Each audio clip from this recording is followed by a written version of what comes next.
Bienvenidos a otro podcast de terror que te hará temblar de miedo. Cada semana te contamos historias escalofriantes de asesinos seriales, fantasmas, demonios y otros seres sobrenaturales. Así que si te gusta el terror, entonces este es el podcast para ti.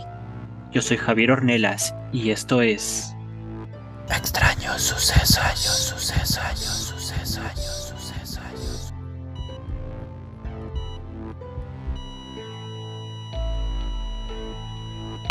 En el capítulo de esta semana hablaremos de relatos que fueron enviados por los seguidores de Facebook.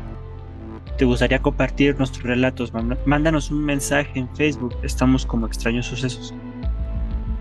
Empecemos.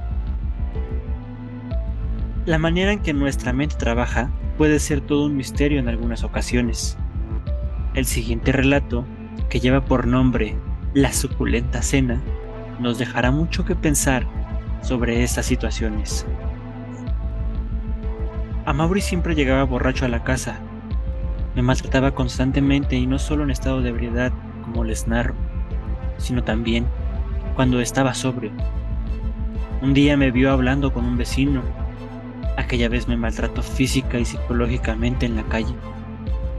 No podía creer que aquel hombre bueno que me había conocido al principio de la relación, ahora era como un verdugo, el cual parecía que me estuviera haciendo pagar un karma. Cuando me sentía enferma, me obligaba a tener relaciones, algo en contra de mi voluntad. Era un martirio. Recuerdo que al principio de la relación, cuando quedé en embarazo, él me golpeaba y me encerraba en la alcoba. Luego se iba de fiesta dejándome ahí, sin comida una semana. Atada a la pata de la cama y amordazada, no podía pedir auxilio para salir de ahí.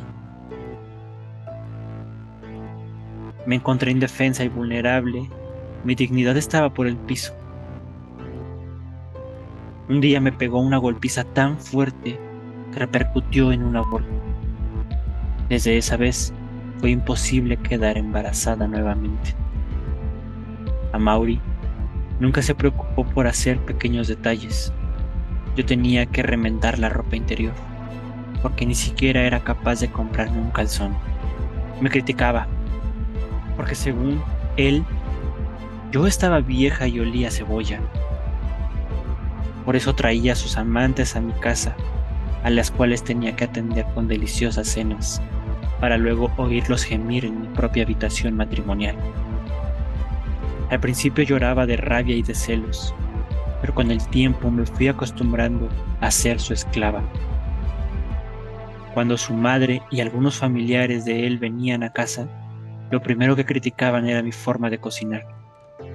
Ellos también se burlaban de mi parte física, por lo cual, durante todas las reuniones, me hablaban sarcásticamente y demostraban su asco hacia mí. Desde pequeño su madre le inculcó a mi esposo que él tenía que hacerse respetar de su mujer en todo sentido. Eso incluía maltratarla, si era necesario. De hecho, varias veces me golpeó estando con su madre presente. Ella se reía al ver su acción contra mi integridad física. Mi familia jamás se enteró de lo que me sucedía. Tenía miedo de que me juzgaran por haber elegido al hombre incorrecto. Y es que yo misma había decidido escaparme un día con quien se convertiría en mi agresor. De tanto sufrir por todos esos motivos, me fui llenando de odio hacia ese maldito ser. Quería urgentemente liberarme y vivir feliz, así fuera como él decía, sobre su cadáver. Un fin de semana lo esperé en la sala. Sentí que se abrió la verja de la terraza. Me levanté de la silla en la que veía la televisión y abrí un poco la cortina de la ventana. Corrí hacia el cuarto y me hice la dormida. Sentí su olor a alcohol y a sexo callejero. Escuché que me lanzó algunos insultos, pero luego se quedó dormido profundamente en su estado de alicoramiento. Me levanté de la cama y caminé lentamente hacia arriba del desván. donde mi marido guardaba algunas herramientas en una caja. De allí tomé una soga, un martillo, un cincel y, por supuesto, su motosierra de cortar leña. Regresé a la alcoba y até sus extremidades y lo amordacé. Tomé el martillo y el cincel para fracturar sus tobillos. Cuando pegué el primer golpe para enterrar el cincel, mi marido despertó de un quejido ensordecedor. Le miré el rostro, le pegué un martillazo en las rodillas y le dije: para que aprendas, perro hijo de puta. Le di varios martillazos hasta ver su final. Para mí fue un gran espectáculo, ejecutado con la más elegante magistralidad de una asesina tan inteligente como yo. La verdad, me asustó, subestimé al no conocer mis verdaderos talentos. Descuarticé el cuerpo de Amaury y saqué las mejores carnes, las cuales guardé en el refrigerador. Lo poco que quedaba de mi marido lo metí en unas maletas y al día siguiente lo tiré a una poza llena de cocodrilos. A la semana siguiente, yo misma organicé una reunión para mi querida suegrita y mis cuñados. Cuando los recibí, se sorprendieron al verme como toda una mujer hermosa, bien vestida y olorosa al más fino perfume. Como no podían burlarse de mí esa vez, no les quedó más que felicitarme. Sin embargo, al notar que Amaury estaba ausente, me preguntaron por él. Yo excusé su ausencia explicando que se había ido a tomar unas cervezas con sus amigos y que regresaría pronto. Llegó la hora de la suculenta cena. Definitivamente ese día dejé esa comida como para chuparse los dedos. Mi suegra y mis cuñados me felicitaron por las exquisiteces que deleitaron sus paladares. No saben, queridos amigos, cómo me sentí de importante ante ellos. Al fin valoraban mi esfuerzo. Al terminar, muchos sintieron un malestar inmenso. Todos empezaron a retorcerse del dolor. Yo les dije entonces sonriendo: es que la carne de Amaury es deliciosa, pero creo que les cayó mal. ¿Qué dices, maldita loca?, preguntó mi suegra, quien era la única a quien no le di veneno en la carne de Amaury. Como se acaba de enterar, vieja maldita, usted y sus hijos se comieron a Amaury, le dije a mi suegra dirigiéndome hacia el refrigerador, sacando la cabeza de su hijo para mostrársela. Desgraciada, ¿qué has hecho con mi hijo? ¿Qué has hecho con mis hijos? Maldita sea, ¿por qué les hiciste eso? ¿Por qué le hiciste eso a mi Amaury?, me dijo a gran voz mi suegra, viendo a sus hijos morir a causa del letal veneno que puse en la carne que comieron de su hermano. Tú serás la última en morir, vieja estúpida, pero de otra forma, le dije en tono de maldad. ¡Auxilio!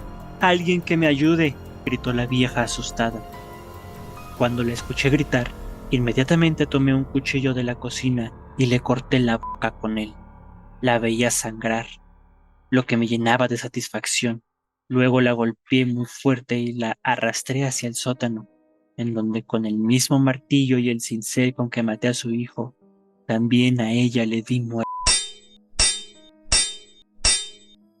Viendo la masacre perpetuada, agarré mis pertenencias y salí de aquel lugar hacia otro país, en donde empecé una nueva vida con mi nuevo esposo y mis hijos adoptivos.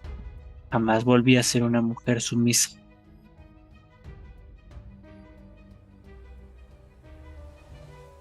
Eso fue una historia impactante.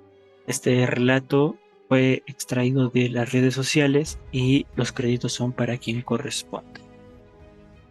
La siguiente historia nos sumergirá en lo más profundo de nuestra mente, donde la realidad se disuelve y lo imposible cobra vida. Hola, extraños sucesos. Mi nombre es Angel Inclán. Decidí contactarte para contarte de un sueño que tuve hace tiempo. No suelo recordar mucho mis sueños a detalle, pero aquel que tuve fue diferente, tanto que incluso logré escribirlo en mi cuaderno. ¿Te ha pasado que sueñas que eres otra persona? ¿En otra vida? ¿Con otra familia? Pues ese fue mi caso.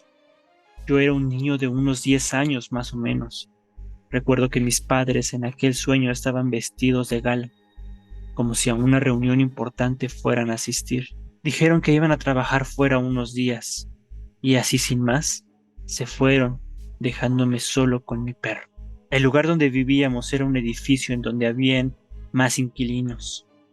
Esa misma noche, ya por aquellas horas de la madrugada, llegó un email a la computadora de papá. El mail pedía descargar y abrir un archivo. De principio dudaba en hacerlo, pero vamos, era un niño de entre unos 10 años de edad y la curiosidad me ganó. Cuando por fin me decidí a descargar y abrir el archivo, me apareció una imagen.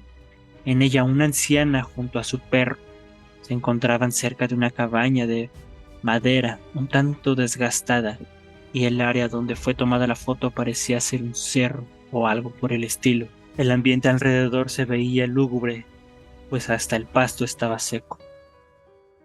Aquella mujer daba miedo, pues tenía un aspecto que mostraba no ser humano.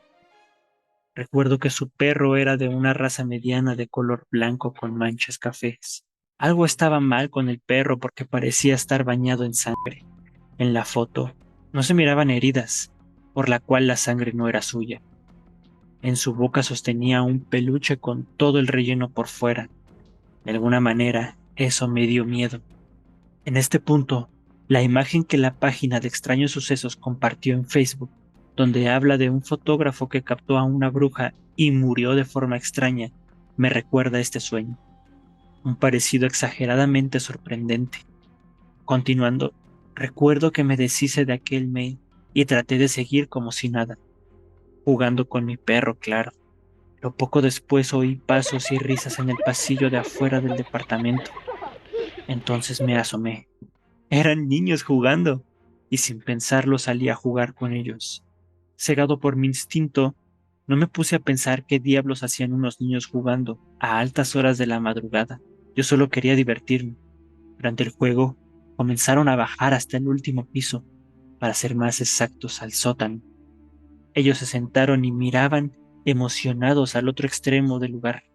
Aquel lugar estaba separado por unas rejas grandes, como si de una prisión se tratara. De aquel lado había paja tirada en el suelo y en medio había un perro, muy tierno, muy bonito el canino. De repente de una puerta pequeña salió otro más, el mismo que vi en la fotografía junto a la vieja bruja. Ese animalito no se veía nada tierno, estaba completamente flaco y manchado de sangre, y cuando menos lo esperábamos el can arremetió contra el cachorro frente a nuestros ojos. Le abrió el estómago y comenzó a sacar los órganos del perrito. Lo que me causó más miedo fue que al ver a los demás niños, estos estaban riendo y aplaudiendo lo que veían. Aterrorizado salí corriendo nuevamente a mi departamento. No quería dormir, pues sentía que estaría más vulnerable si lo hacía. Aún estando en shock, decidí darme un baño. Llené la tina y por fortuna mi perro también estaba ahí. En un momento de silencio escuché un ligero gruñido. Alguien más estaba con nosotros. De nuevo era aquella bestia. En esta ocasión, sabía que era mi turno. El feroz animal intentó atacarme. Por fortuna mi perro intentó defenderme, pero no logró detenerlo. Mi mascota feneció ahí mismo y en cuestión de segundos la pequeña bestia retomó su objetivo. Él me atacó en la bañera. Recuerdo que me había rajado la garganta y mordisqueó mi rostro, pero de alguna forma muy agresiva. En mi desesperación, sacudía mis manos, las cuales me mordió logrando arrancar un dedo. Quizá ni él se lo esperaba, pues al entrar en su garganta comenzó a asfixiarse y finalmente cayó muerto. Malherido y llorando, traté de salir y pedir ayuda, pero ¿a quién? Eran cerca de las 3 de la madrugada y todos los vecinos dormían. En mis condiciones no podía hablar, me sentía muy débil. En el camino apareció ella, la bruja de la foto. Tenía una sonrisa macabra. Me tomó y me cargó en sus hombros como si fuera un costal de papas. Al salir del edificio estaba un vecino mío. El vecino preguntó a la anciana dónde me llevaba. y ella respondió cambiando su voz a la de una mujer tierna. Es mi nieto. Su perro lo atacó. Lo llevaré al hospital. Mira cómo lo dejó. Y el hombre respondió, espere, está muy oscuro. Permítame llevarlos en mi coche. Y siguiendo en su papel de anciana inocente le contestó, muchas gracias, jovencito. Eres un buen muchacho. Y así subimos al coche. Yo estaba muy malherido. Quería decirle al hombre que todo era falso, que no confiara en esa mujer, pero era incapaz de hablar o siquiera moverme. Estaba totalmente moribundo. La mujer estaba sentada junto a mí en la parte de atrás. Ella me miró y nuevamente mostró ese semblante perturbador. Su sonrisa era enorme y bastante horrible. Su cuello se alargó para alcanzar la cabeza del conductor y en un abrir y cerrar de ojos le arrancó de un solo bocado la cabeza. Seguido de eso, el coche cayó por el barranco, pues era el único camino más rápido para llegar al hospital. Entonces todo se tornó de un color negro. Más tarde apareció en las noticias la muerte de un hombre sin cabeza y un niño que viajaba junto a él, pero de la mujer no se supo nada más. Y es aquí donde recuerdo cómo terminó. Sé que a todos les suena muy fantasioso, pero recalco que fue un sueño, o más bien, una pesadilla. Si te gustó lo que acabas de escuchar, déjanoslo saber en la caja de los comentarios. También recuerda puntuar el podcast y seguirnos en todas nuestras redes sociales para que no te pierdas ni una historia más. Yo soy Javier Ornelas y esto fue Extraños Sucesos.